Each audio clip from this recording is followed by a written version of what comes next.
In today's video, we'll be looking at how to add a blur glitch effect to an image by using channels in Affinity, and we'll also learn the fundamental concept of channels in Affinity along the way. So before starting, if you want this image to follow along with this tutorial, please find the link for the image in the description.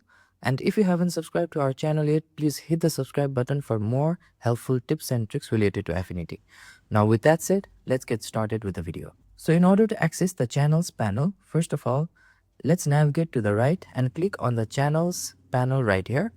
And inside of the channels panel, you can see that we have different channel layers representing different red, green, blue, as well as the alpha channels of this particular document. So in order to see or view the channel in the full view mode, I'll navigate above and double click on the histogram text right here in order to collapse the histogram panel and see everything inside of the channels panel. Now on top of the channels panel, you will see that we have different options or settings. Now on top of the channels panel, you will see that we have different info about the image.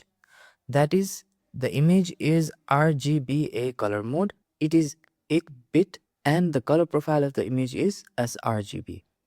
And beneath it, you can see that we have each individual channel layers, starting with the composite red channel layer. So what this means basically is this image is composed of 3 channels, that is red, green and blue. And in addition to that, the term composite simply means that this image or this section of the channel represents the overall composite of this document, where in an composite, there are each and every layers inside of the layers panel that are included. So for example, if I navigate back to our layers panel right here and select the background layer like so, and again navigate back to the channels panel, now you will see that we have a new section beneath our composite channels, which are composed or which includes the channels of background red, background green, background blue, as well as background alpha.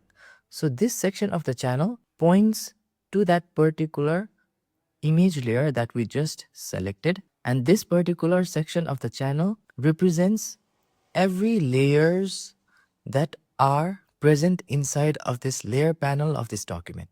Let's say if we navigate to the pixels menu item, and inside of the pixels menu item, if we navigate below and select a new adjustment layer to, let's say, curves for now, then now you can see that since our curves adjustment layer has recently been added and is actively selected inside of the layers panel, you can see that the channels section in this portion has changed to the curves adjustment alpha channel. And since different adjustment layers will not be composed of different channels, you can see that in the channels panel for the curves adjustment layer that we just added, it is only showing curves adjustment alpha channel for it. Now we can simply go ahead and close this curves box. And if we select this image again, now you can see that the section has changed by representing the different channels that represents the image that we just selected. So the bottom line is this section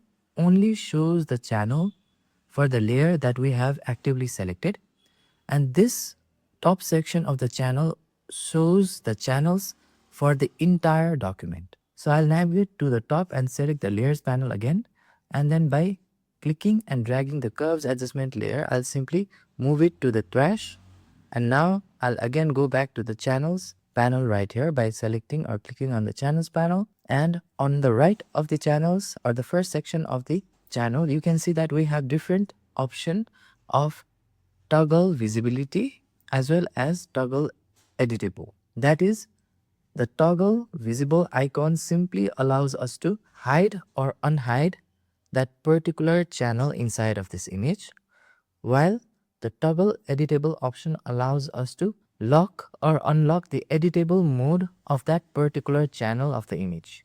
So for example, if I click here and then lock this and now apply any filters or tools to this particular image, it will only be applied to the green, blue as well as the alpha channel, but not the red channel. Now I'll go ahead and then unlock the editable mode like so by clicking on it. And if I simply click on the visible icon again, now you can see that it has completely gotten rid or made the red channel of this image invisible. And if I click on the composite red channel icon again, it has again made the red channel visible, therefore compositing the overall original image that we have successfully opened or placed inside of this Affinity, thereby providing us the actual view of the image with every channels inside of it. Likewise, if we simply click on the composite red channel option right here, you can see that it will show us the grayscale view of the image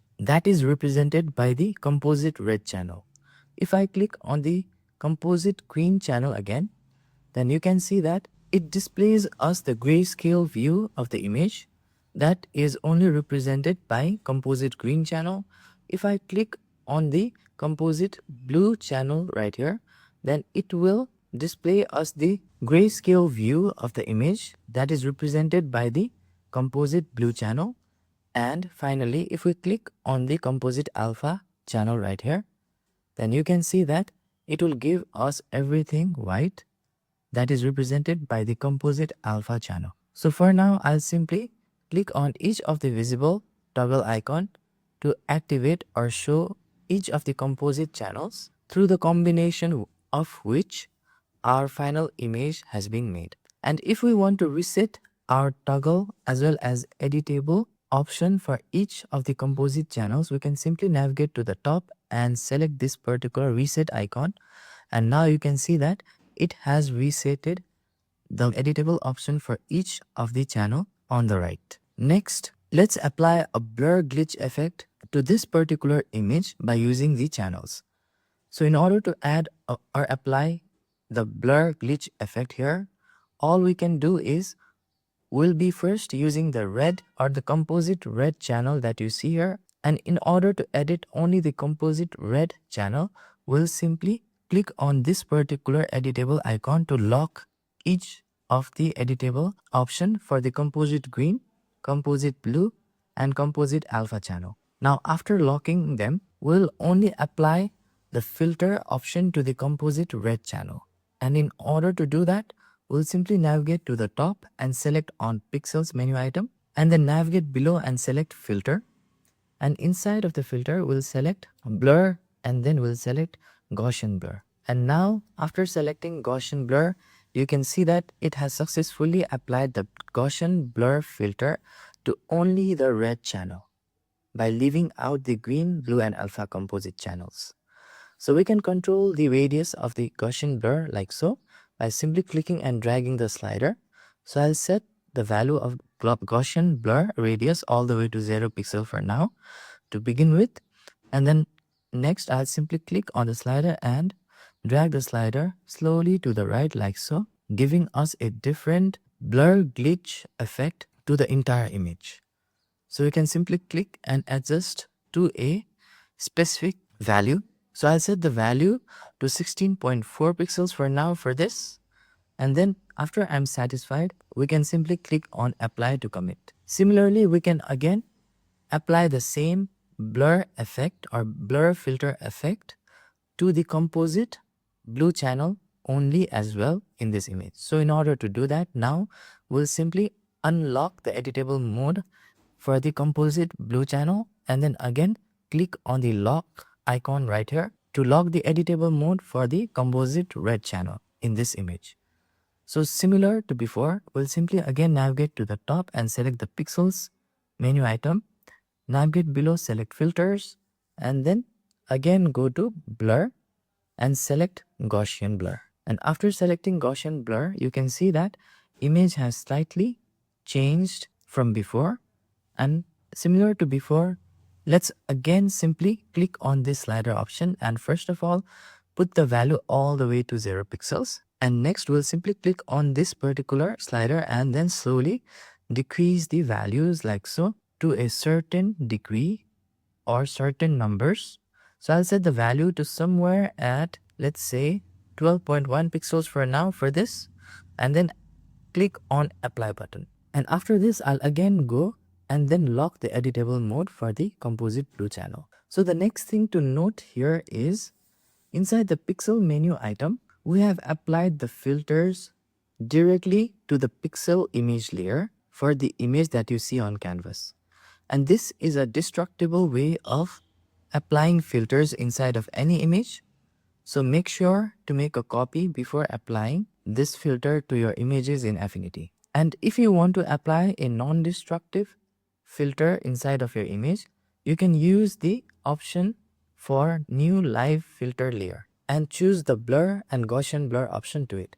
However, in order to burn the filter effect to each individual image by using or through the composite channels of red, green and blue, we need to use the filter option right here and select the Gaussian blur effect from this instead of applying the live filter layer in this menu item. So now I'll select outside in order to get rid of the menu options. And next I'll again come back to the layers menu item right here. So this is how you can use the channels option for your image inside of Affinity to add a glitch blur effect to your image in Affinity. So if you find this video helpful, please click on the like button. And for more tips and tricks related to Affinity, hit the subscribe button. Thank you for watching this video and see you on the next video.